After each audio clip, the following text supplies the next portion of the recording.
Malta, Spanja, Turkija, l-Awstralja, l-Ingilterra, l-Awstrija, l-Olanda, l-Italja, l-Greċja u l-Eġittu se jinaqdu flimkien għal festival ta' mużika u gastronomija.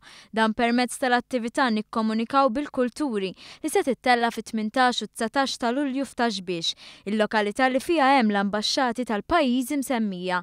L-attività jimtella b'inizjattiva tal-Kunsill Lokali ta' Taxbiex b'kollaborazzjoni mal-Fondazzjoni Valletta 18 u l-Malta Arts Festival. Is-Sindku ta' Taxbiex Meg Zammit qal il-pubbliku se jgawdi minn ikel u sfin tipiku tal-pajjiżi. L-Ambaxxata tal-Olanda se toffri ġobon u patata li tanti magħrufa għalihom. Barra minn dan l-Olanda se teżebixxi talent minn tagħha.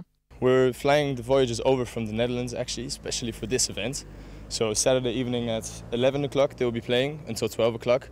It's an up-and-coming DJ duo. It's very dynamic music, so definitely looking forward to seeing a lot of people here. Yeah, definitely.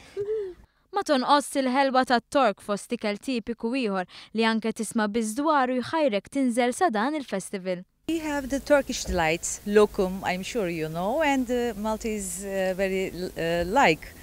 And döner kebab you like, I know you know. And brochures about the Turkey countries we have.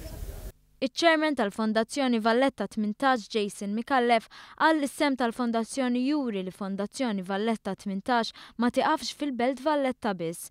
Is-Sindku ta' Taxbiex Meg Zammit iħoss li l-festival se joħroġ il-potenzjal li toffri l-lokalità ta' Taxbiex. Din se tkun l-ewwel darba u nittamaw li s-sena d-dieħla nkomplu nafsu sabiex tkun attività ta' kull sena bħala attivitajiet oħra li bdejnihom l-ewwel darba din is-sena u kienu ta' suċċess ukoll.